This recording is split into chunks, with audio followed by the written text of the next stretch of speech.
Shalom.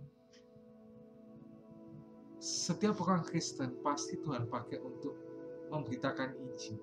Tapi banyak orang Kristen tidak mengerti dan menyadari bahwa dirinya punya tugas untuk memperlebar kerajaan surga. Cara pikir mereka adalah tugas untuk melayani Tuhan adalah khusus untuk orang-orang tertentu saja.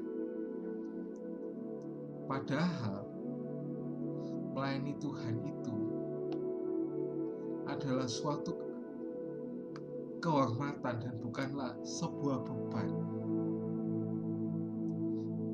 Nah, hari ini kita belajar dari tokoh Alkitab yang namanya Musa. Bagaimana Musa awalnya menolak ketika diminta untuk memimpin bangsa Israel keluar dari Mesir.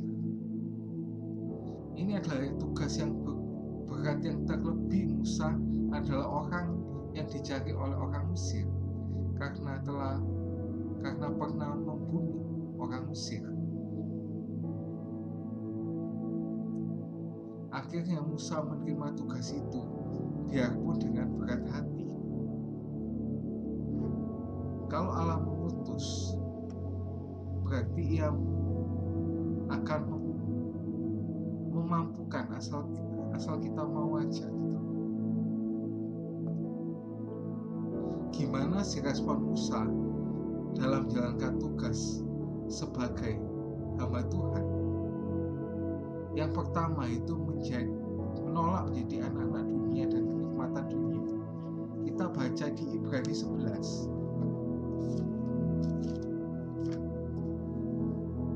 ayat 24 sampai ayat 27. Karena iman, maka Musa setelah dewasa menolak disebut anak putri Fir'aun, karena ia lebih suka menderita sengsara dengan umat Allah daripada untuk sementara menikmati kesenangan dari dosa. Ia menganggap penghinaan karena Kristus sebagai kekayaan yang lebih besar daripada semua harta Mesir, sebab pandangannya ia akan kepada upah. Karena iman, maka ia meninggalkan Mesir dan tidak takut akan muka raja. Ia bertahan sama seperti ia melihat apa yang tidak kelihatan. Ya. Ketika Musa menolak disebut anak putri Fir'aun, ketika dewasa Musa menolak disebut anak putri Fir'aun. Mesir itu melambangkan dunia dan Musa sebagai gambaran orang yang berjalan sesuai dengan kehendak Tuhan. Banyak orang Kristen tidak menyadari bahwa mereka adalah warga kerajaan surga, bukan anak-anak dunia. Tapi kenyataannya mereka hidup seperti orang dunia, yaitu suka melakukan hal-hal yang memuaskan daging. Apa aja itu? Ada di Galatia 5 ayat 16 sampai 21. Maksudku ialah hiduplah oleh Roh, maka kamu tidak akan mengikuti keinginan daging, sebab keinginan daging berlawanan dengan keinginan Roh, dan keinginan Roh berlawanan dengan keinginan daging, karena keduanya bertentangan, sehingga kamu setiap kali tidak melakukan apa yang kamu kehendaki. Akan tetapi jikalau kamu memberi dirimu dipimpin oleh Roh, maka kamu tidak hidup di bawah hukum Taurat. Perbuatan daging nyata itu percabulan, kecemaran, hawa nafsu, penyembahan berhala, sihir, perseteruan, perselisihan, iri hati, amarah, kepentingan diri sendiri, percideraan, roh pemecah, kedengkian, kemabuan, pesta pora, dan sebagainya. Terhadap semuanya itu kuperingatkan kamu seperti yang telah kubuat dahulu, bahwa barang siapa melakukan hal-hal yang demikian tidak akan mendapatkan bagian dari kerajaan Allah. Nah, Musa tidak mau membuat kerajaan di Mesir, tapi kenyataannya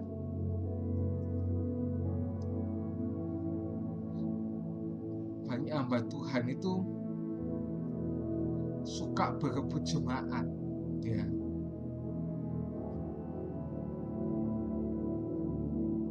Yang menjadikan gereja sebagai persaingan itu.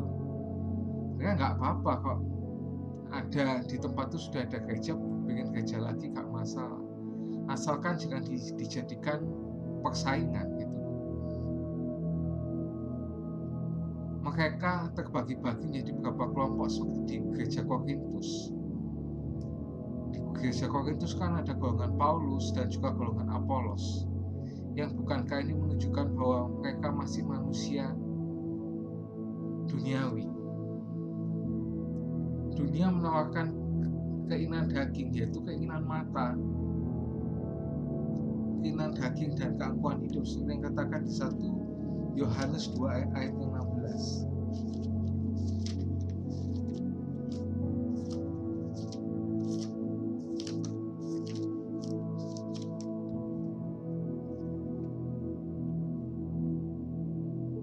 Sebab semua yang ada dalam dunia, yaitu keinginan daging, keinginan mata, serta kemampuan hidup, bukanlah berasal dari Bapa, melainkan dari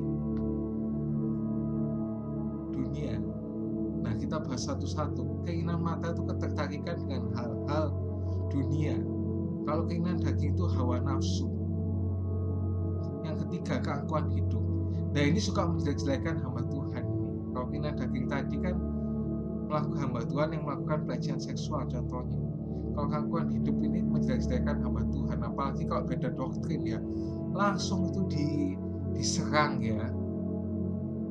Apalagi contohnya tentang bahasa roh dan sebagainya, itu terus saja. Padahal ya, kalau ya mereka percaya Yesus, mereka percaya Allah Tritunggal, dia percaya Alkitab sebagai firman Tuhan. Nah, kenapa sih harus hal kayak gitu tuh harus dipermasalahkan? Hal itu nggak bawa kepada keselamatan kok, tetap harus dibahas itu loh. Nah, terus apa sih yang kita lakukan supaya kita menjadi anak-anak Allah dan menolak kenikmatan dunia? Yang pertama yaitu ada di Roma 11:12 ayat yang kedua. Janganlah kamu menjadi serupa dengan dunia ini, tapi berubahlah oleh pembaruan budimu, sehingga kamu dapat membedakan manakah kehendak Allah, apa yang baik, yang berkenan kepada Allah, dan yang sempurna. Jadi Ibrani 11 ayat 25. Yang kedua yaitu berani ambil resiko dibenci dunia.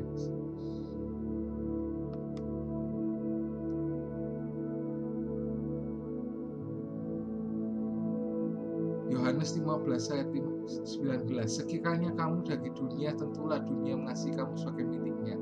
Tapi karena kamu bukan dari dunia, melainkan Aku yang telah memilih kamu dari dunia, sebab itulah dunia membenci kamu. Ibrani 11 ayat 26 tadi yang tentang Musa itu ya, yang itu sampai dia dibenci itu juga ya. Yang kedua, setelah menolak menjadi anak-anak dunia dan kenikmatan dunia, respon Musa itu berjalan sesuai visi dan misinya Allah. Ada di Keluaran 3 ayat yang ke-10.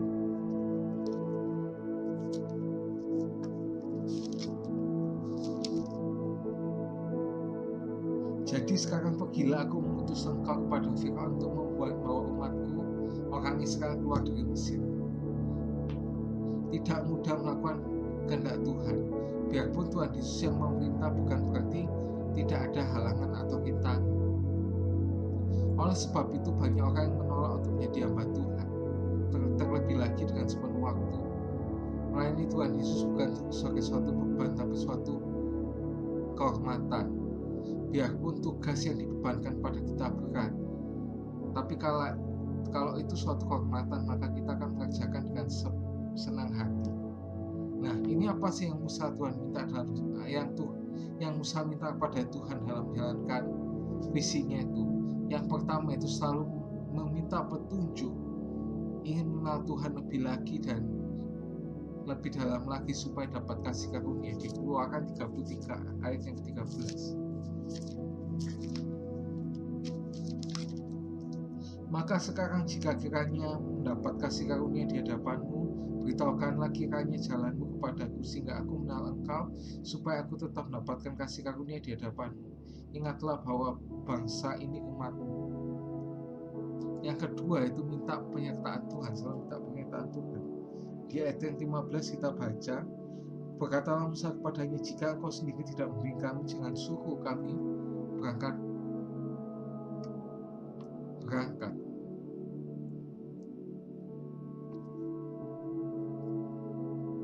Nah, ini apa sih jaminannya Tuhan kepada Musa? Yaitu Tuhan sendiri yang membimbingnya. Kita baca di ayat 14. Lalu ia berfirman, aku sendiri tidak membimbing engkau dan memberikan ketentraman kepadamu.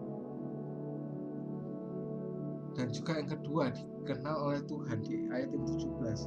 Berfirmanlah Tuhan kepada Musa, juga hal yang telah kukatakan ini akan kulakukan karena engkau telah mendapatkan kasih karunia dari hadapanku dan aku mengenal engkau.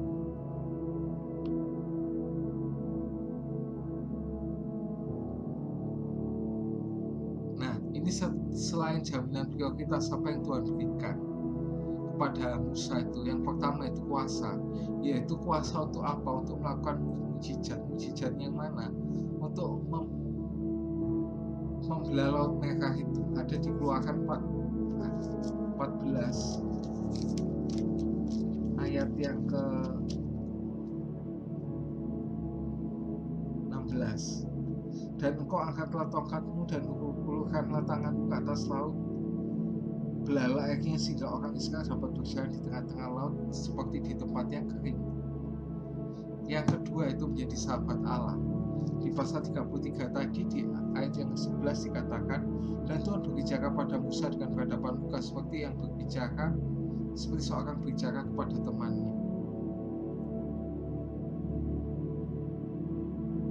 Kemudian kembalilah ia ke perkemahan, tapi abdinya Yosua bin Nun yang masih muda tidaklah meninggalkan kemah itu. Apa dampaknya kalau Musa menjadi sahabat Allah itu? Yang pertama itu melunakkan hati Tuhan. Kita baca di Keluaran 32 ayat 9-14. Lagi firman Tuhan datang pada Musa, telah kulihat bangsa ini dengan sesungguhnya mereka adalah bangsa yang tegar tengkuk. Oleh sebab itu biarkan aku supaya murkaku bangkit terhadap mereka dan aku akan binasakan mereka, tapi engkau akan kubuat menjadi bangsa yang besar. Lalu Musa mencoba menggunakan hati mereka, menggunakan hati Tuhan Allahnya dengan berkata, mengapakah kamu bangkit terhadap umatmu yang telah kau bawa keluar dari tanah Mesir dengan kekuatan yang besar, dengan tangan yang kuat?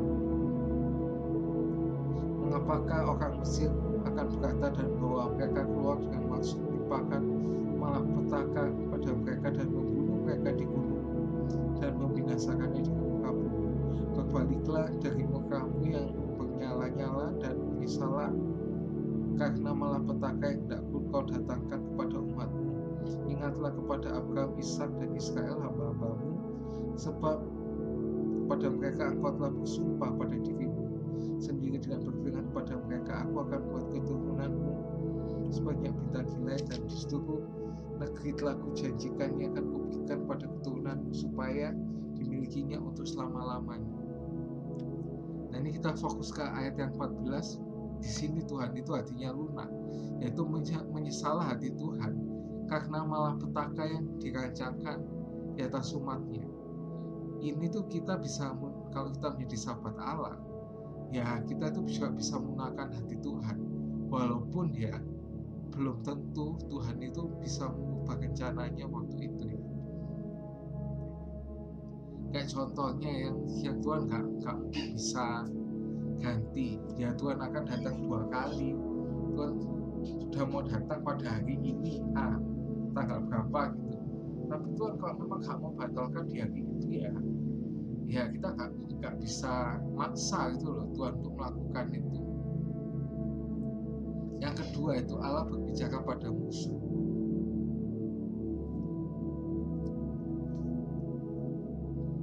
Berbicara pada Musa.